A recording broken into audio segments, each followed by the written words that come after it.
Dicono che la strada per l'inferno è lastricata di buone intenzioni. L'obiettivo di questo modo di dire è far capire come qualche volta, cercando di fare del bene, si ottengono dei risultati devastanti dalla parte opposta. Uno dei casi da manuale è come sta in questo momento evolvendo una situazione, l'abbandono di un bambino Enea a Milano nella culla per la vita. E quello che sta circondando l'episodio rischia di ammazzare tutta una serie di bambini in giro per l'Italia. Come e perché?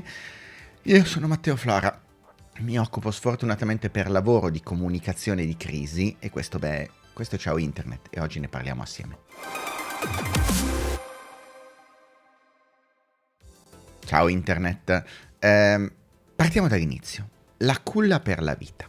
La culla per la vita è un istituto che è la moderna versione delle ruote medievali, in cui venivano abbandonati i bambini che non potevano essere in altro modo gestito, che la madre non voleva, che non potevano per n ragioni gestire. L'equivalente moderno in giro per l'Italia ha anche un nome che si chiama la culla per la vita, è un piccolo box in cui il bambino può essere depositato non al freddo e al gelo, ma in una stanza climatizzata, riscaldata d'inverno, raffreddata di giorno, che dopo un tot di tempo in cui è lasciato lì il bambino manda un avviso a dei sanitari che se ne occuperanno. Perché ne parliamo?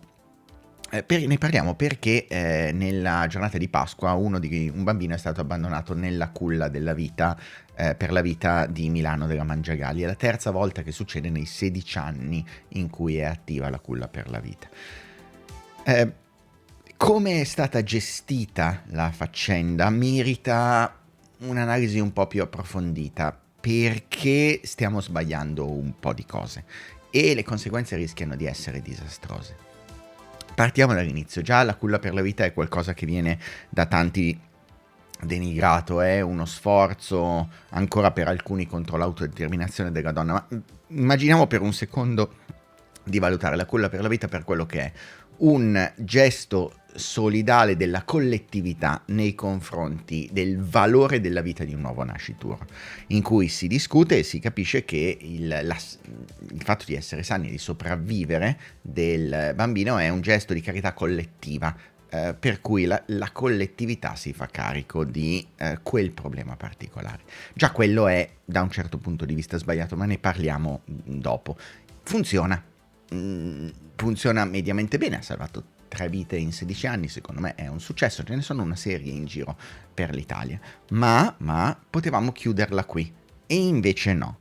E invece parte il battage, partono gli appelli, partono gli accorati appelli, partono alcuni medici di quel reparto che iniziano probabilmente solo ed esclusivamente per visibilità personale, ovviamente, a iniziare a lanciare appelli su appelli. E già quello è una cosa molto molto molto particolare. Già perché in teoria la decisione di lasciare il neonato nella culla per la vita è in antitesi con una pubblicità dell'evento. Voglio rimanere anonimo per 1000 ragioni che non so nemmeno capire e non possiamo capire. Magari c'è anche di mezzo la sicurezza personale della persona e del bambino. E il fatto di trovare che io ho lasciato un bambino in prima pagina o ovunque è già un problema. A questo si aggiunge, in buona fede ne sono convinto, una parte dello showbiz, in questo caso Ezio Greggio, che fa un appello. Prima che iniziate a dire ma cosa diavolo c'entra Ezio Greggio eccetera, no, Ezio Greggio ha, forse non lo sapete, una storia personale, dopo una storia personale travagliata è diventato un grande donatore di istituti che si occupano di nascituri, soprattutto di bambini che nascono prematuri, ma quello è un altro discorso. Partiamo dal punto di vista che probabilmente qualcosa ne sa. L'appello che fa è agghiacciante. Perché è agghiacciante? Perché è convinto di fare del bene e sono convinto della sua buona fede a tutti gli effetti. L'appello è veramente terribile. Innanzitutto l'appello per trovare e convincere la mamma di Enea. Una caccia alla donna, una caccia all'uomo, che è l'antitesi proprio della sicurezza e dell'anonimato che dà il fatto di poter usare la culla per la vita.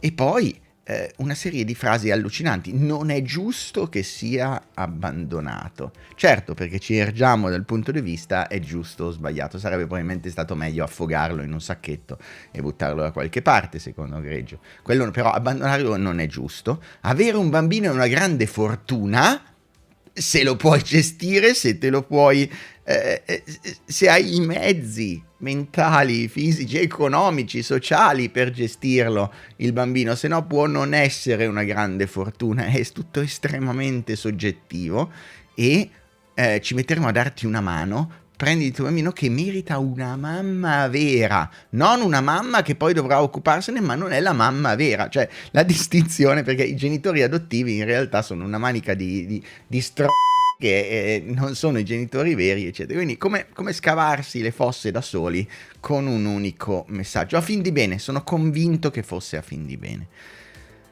Ma a parte le macchiette, a parte l'analisi della comunicazione, a parte il fatto che una persona di quella levatura continua a sostenere per scrivere dei messaggi, dovrebbe prendere qualcuno che sa scrivere i messaggi e che pensa alle conseguenze di quello che va a fare, non me, uno qualunque, qualcuno che abbia finito la scuola dell'obbligo, probabilmente che abbia studiato 2 cose in gestione della crisi, ma in realtà ci sono 3 ordini enormi di problemi di cui volevo parlarvi oggi, che hanno a che fare con la comunicazione di crisi. 3 ordini enormi: anonimato, autodeterminazione e strategia. Partiamo dall'anonimato. L'idea di base della culla per la vita è l'anonimato. Se l'anonimato non è rispettato, la culla per la vita diventa un'opzione non favorevole. L'idea stessa di dare enorme pubblicità, fare la caccia alla donna di chi ha usato la culla per la vita, invalida a priori il fatto di usare la culla per la vita. Lasciamo perdere un secondo legalmente, estremi, privacy, roba, accantiniamo un secondo quello. Io dico proprio strategicamente. La culla per la vita funziona come alternativa a cose molto più cruente se rispettiamo l'anonimato, non se mettiamo in pubblica piazza una caccia alla donna. La seconda è l'autodeterminazione. Qui non ho i mezzi per parlarvi di femminismo, non sono titolato a farlo, però vi lascio qualche spunto. Questi appelli della domenica lasciano un po' il tempo che trovano, cioè non vogliamo gestire il problema a livello di società, cioè non vogliamo muoverci, è abbastanza evidente, nella direzione di garantire uno stile di vita, un reddito sufficiente o aiuti sufficienti per gestire il bambino dall'asilo nido alla gestione familiare normale. Non vogliamo gestire in maniera strutturata un progetto di crescita, perché se lo volessimo fare, ci sono tutta una serie di esempi dei paesi scandinavi, ad esempio, in cui abbiamo maternità lunghissime, in cui i genitori possono occuparsi di un bambino, ma lavoriamo ad episodi. Cioè nel momento in cui succede l'episodio particolare, carino e coccoloso, ci muoviamo. Che non funziona, ok? Perché? Perché in realtà è semplicemente un tentativo, ancora una volta questo, di andare contro una decisione. Allora, non vogliamo che si abortisca, la pillola per il giorno dopo è difficilissima da ottenere, non si riescono a fare aborti, cioè il numero di obiettori è talmente elevato che fare aborti, leggete le storie online, diventa un'impresa. Quindi non vogliamo che si termini la gravidanza, non vogliamo impedire la gravidanza con la pillola del giorno dopo, non vogliamo che si facciano sti figli, non ce ne frega niente poi di come gestiranno questa cosa, ma nel momento in cui c'è il bambino piccolino, carino, coccoloso, ci muoviamo per quello. Cosa facciamo? Chiamiamo Ezio Greggio ogni volta che una madre non è in grado di gestire anche solo per mezzi economici un bambino? O fanno a turno i vari VIP? Perché se dobbiamo ripristinare anche solo i 400.000, le 400.000 nascite che dice l'Istat che ci mancano, servono 400.000 VIP che si gestiscano i bambini, non sono poi pochissimi, pensateci. Anche con uno stipendio da VIP diventa difficile. E poi comunque questo colpevolizzare a tutti i costi la madre, ok?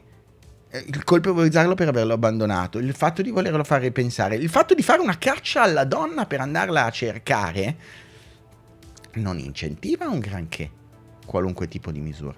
È un po' come, guardate, lo so, è brutto da dire, ma pazienza, tanto lo sapete che io non ho i neuroni specchio, quindi sono empatico come una roccia presa in faccia, però è un po' come d'inverno coi barboni, no? Non gliene frega nessuno i barboni, basta che stiano lontani, che non vedano nessuno, se muoiono di freddo o meno non gliene frega nessuno, solo gliene frega qualcosa a qualcuno quando muore quel barbone carino e coccoloso che era sotto casa. E allora per 2 weekend tutti a regalare coperte, a regalare cose calde, dimenticandosi della cosa l'inverno dopo, fin tanto che non succede che muore quello carino e coccoloso. Se ci pensate, alla fine è la stessa cosa, è la gestione emergenziale di un qualcosa sul punto di vista dell'empatia, che non funziona. O troviamo un progetto strutturato o non lo troviamo. L'ultimo è strategico. E lì vorrei invece soffermarmi un po' di più. L'alternativa alla culla per la vita, partiamo da lì, l'alternativa alla culla per la vita non è il fatto di gestire il bambino e portarlo per tutta la tua vita con te, ok? Non è quella l'alternativa che è davanti alla persona. L'alternativa è soffocare il bambino e chiuderlo in un cassonetto, ok? O affogarlo e buttarlo in un cassonetto, o seppellirlo da qualche parte, perché è inutile che facciamo i buonisti del giorno dopo. L'alternativa, quando davanti non hai strade, non è il vai avanti comunque e fregatene. L'alternativa è ammazzare il bambino. E lo sanno dal Medioevo, ok? Le ruote nascono non chissà per che ragione, perché c'era bisogno di bambini. Nascono per evitare l'alternativa cruenta a quell'atteggiamento. Ora, nel momento in cui io penso di avere un'alternativa, posso anche ipotizzare di usarla, anche se tanti non la conoscono. Ok, il fatto che debba spiegarvi e che molti di voi non sapessero che esistessero le culle per la vita vuol dire che già è una cosa un po' particolare. In più, quelle poche volte che viene utilizzato si innesta la caccia all'uomo, il tentativo di trovare la donna, la colpevolizzazione, la mediaticità. Ma cosa pensate che la prossima volta le persone siano incentivate ad usare una culla per la vita? O pensate che in realtà, non volendo mediaticità eccetera, forse considerino di più le altre alternative? Ecco, lì secondo me bisognerebbe partire, non dal poverino, il bambino povero Enea, carino e coccoloso, che mi spiace per il povero Enea, ma per la carità del cielo finirà in mano a spero per lui, i genitori adottivi che saranno felicissimi del fatto di averlo per le mani, e sarà il bambino più coccolato del mondo, glielo auguro. Ma non è quello l'obiettivo, non deve essere emergenziale di quel tipo, deve essere un pensiero strategico, e nel pensiero strategico tutto quello che ho visto passare oggi come oggi ha un unico risultato pratico: il disincentivare questo tipo di pratica e lasciare aperta l'alternativa. E l'alternativa non è tenere il bambino.